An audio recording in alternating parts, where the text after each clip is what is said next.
और आखिरकार सुन लीजिए क्या कुछ कासिम योगी ने मल्लिकार्जुन खड़गे पर। सनातन धर्म की उपासना विधि में राम और शिव दोनों अलग अलग नहीं हैं।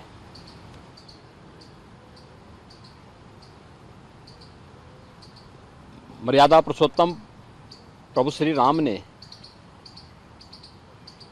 स्वयं शिव की उपासना की और रामचरितमानस में अगर आप जाएंगे तो इस बात को देखेंगे कि भगवान शिव ने भी राम की उपासना की। दोनों एक दूसरे के पूरक हैं। प्रभु राम कहते हैं, शिव द्रोही मम दास कहावा, सो नर मोहि सपने हो नहीं पावा। यानी अगर कोई भगवान शिव का द्रोही है और वह मेरा दास, मेरा भक्त कहलाने का दंभ पाल रहा है, तो मैं सपने में भी उसे नहीं प्राप्त हो सकता। ऐसे ही भगवान शिव भी कहते हैं। स्वाभाविक रूप से कांग्रेस की वास्तविकता सामने आ रही है। भारत की सनातन परंपरा को अपमानित करना, उसको लांछित करना, भारत की आस्था के साथ खिलवाड़ करना, ये कांग्रेस की प्रवृत्ति है। और कांग्रेस अध्यक्ष के द्वारा यही बात जो उनको कांग्रेसी संस्कार में प्राप्त हुआ है, वही बात वो अपने भाषणों में कर रहे हैं। भगवान शिव और भगवान राम को आपस में लड़ाने का कुत्सित प्रयास कर रहे हैं। उनका यह वक्तव्य अत्यंत ही निंदनीय है। दूसरा, हम इस बात को जरूर ध्यान में रखें, हमारे शास्त्र इस बात के प्रमाण हैं कि शिव का द्रोही हो या राम का द्रोही, उसका पराभव, उसका पतन अवश्य हुआ है।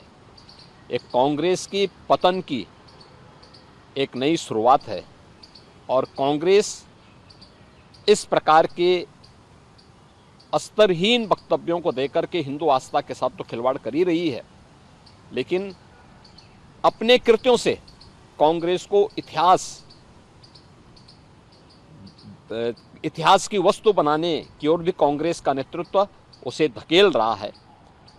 और मुझे लगता है प्रभु राम और देवादिदेव महादेव शिव इनको सद्बुद्धि दे। कम से कम जब अब कांग्रेस को लोग विसर्जन करने पर तुले ही हैं, तो अब तो सच का रास्ता अपना ले।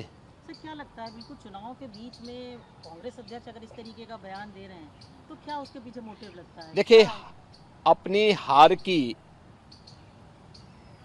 खिसियाहट को अब भारत की सनातन आस्था के साथ खिलवाड़ करके कर रहे हैं। यद्यपि कांग्रेस का इतिहास इस प्रकार के कृत्यों से भरा पड़ा है, लेकिन इस सब के बावजूद चुनाव के समय इस प्रकार के संवेदनशील मुद्दों को उठा करके कांग्रेस भारत की आस्था के साथ साथ बहुसंख्यक समाज को अपमानित करने का कुत्सित प्रयास कर रही है। सर, हम कह सकते हैं कि बिल्कुल बड़े सारे मुद्दे कांग्रेस की तरफ से उठाए गए इस चुनाव में, अब आखिर में ये राम बनाम शिव पर आए हैं, तो क्या देखिए, आपस में बांटो और राज करो, कोई फायदा होगा? बांटो और राज करो, ये कांग्रेस की प्रवृत्ति रही है और अंग्रेजों की उस विरासत को ही कांग्रेस आगे बढ़ाने का जो कार्य कर रही है वह हर एक मुद्दे पर कर रही है। उसने जाति के नाम पे, क्षेत्र के नाम पे, भाषा के नाम पर समाज को बांटा है, इससे पहले भी बांटा है, आगे भी वो लगातार इस प्रकार के कृत्य कर रही है।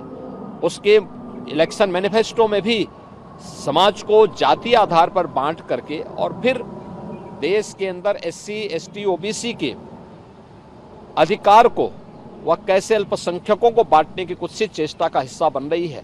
या कांग्रेस का मैनिफेस्टो भी इस बात का उल्लेख करता है।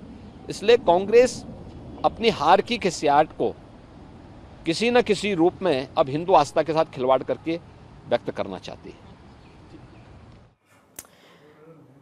तो जांजगीर चांपा में दिए गए मल्लिकार्जुन खड़गे के बयान को लेकर कांग्रेस के खिलाफ में मोर्चा खोल दिया बीजेपी ने और सीएम योगी ने कहा कि ये सनातन विरोधी हैं, ये इनके पतन का कारण बनेगा। खड़गे का स्टेटमेंट निंदनीय है, शिव या राम के द्रोही का पतन निश्चित है। सीएम योगी आदित्यनाथ ने ये मल्लिकार्जुन खड़गे के बयान पर अब यहां देखिए उस बात पर विरोध करते हुए हमला किया।